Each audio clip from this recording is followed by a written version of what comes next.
আমরা মনে করি ইন্টারনেট নিছক একটি সেবা নয়, এটি আমাদের জীবন ব্যবস্থার একটি ইন্টিগ্রাল পার্ট।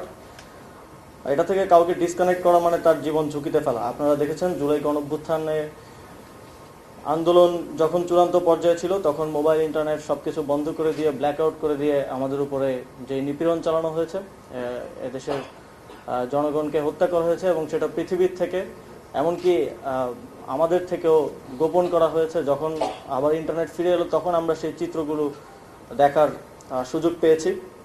সুতরাং সেই জায়গা থেকে নাগরিক অধিকার হিসেবে ইন্টারনেটকে স্বীকৃতি দেওয়া এবং এর বাস্তবায়ন করাটা এই সময়ের একটা গুরুত্বপূর্ণ লক্ষ্য ছিল, যেটা এই সরকার অর্জন করেছে।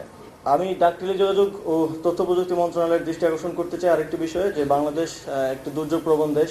বন্যা কিংবা ঝড়ের কারণেও আমরা দেখি এখানে মোবাইল ও ইন্টারনেট সেবা ব্যাহত হয়।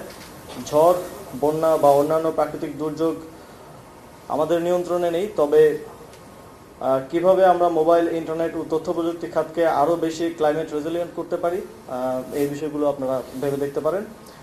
ডাক টেলিযোগাযোগ ও তথ্য প্রযুক্তি মন্ত্রণালয়কে আরেকবার ধন্যবাদ দিতে চাই এই কারণে যে তারা ইন্টারনেটের দাম কমানোর জন্য ইতিমধ্যে কিছু ইনিশিয়েটিভ আপনারা নিয়েছেন।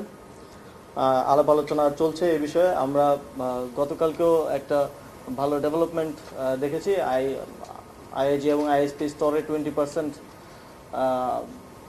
আগামী মাসের মধ্যেই, আগামী 2-1 মাসের মধ্যেই কমিয়ে আনার এক ধরনের সিদ্ধান্ত হয়েছে। তবে এই ক্ষেত্রে আমাদের আরও যারা স্টেক হোল্ডার আছেন তাদেরও সহযোগিতার প্রয়োজন হবে।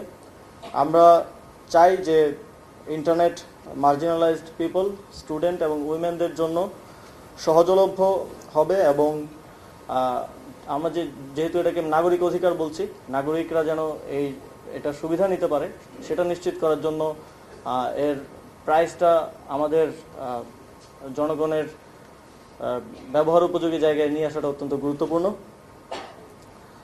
শিক্ষায় আমরা ইতিমধ্যে ইন্টারনেট ব্যবহারে অনেক এগিয়ে গিয়েছি, তবে পাশাপাশি অন্যান্য খাত যেমন বিশেষ করে কৃষি ও স্বাস্থ্যে আমরা আরও মাস লেভেলে কীভাবে তথ্য প্রযুক্তিকে ইউটিলাইজ করতে পারি সেদিকেও আমাদের মনোযোগ দিতে হবে। এছাড়াও তথ্য প্রযুক্তি বিভাগের সাথে আমরাও স্থানীয় সরকার বিভাগ কিছু কাজ করছি। আমরা সহযোগিতা চেয়েছি আমাদের স্থানীয় সরকার বিভাগের যে কার্যক্রম সেটাকে ডিজিটালাইজ করার ক্ষেত্রে তথ্য প্রযুক্তি বিভাগের সহযোগিতা আমরা চেয়েছি। আমরা চাই যে যতটা সম্ভব হয় হিউম্যান টাচ কমিয়ে আনা, যে সেবাগুলো আমাদের স্থানীয় সরকার বিভাগ থেকে দেওয়া হয়। আপনারা জানেন একেবারে ইউনিয়ন পরিষদ পর্যায়ে, ওয়ার্ড পর্যায়ে আমরা সেবা দিয়ে থাকি।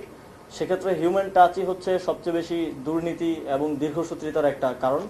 আমরা মনে করি ডিজিটাইজেশনের মাধ্যমে সেটা কমিয়ে আনা সম্ভব এবং জনগণকে সরকারের সেবা গ্রহণের ক্ষেত্রে আরও ভালোভাবে সেবাটা দেওয়া সম্ভব।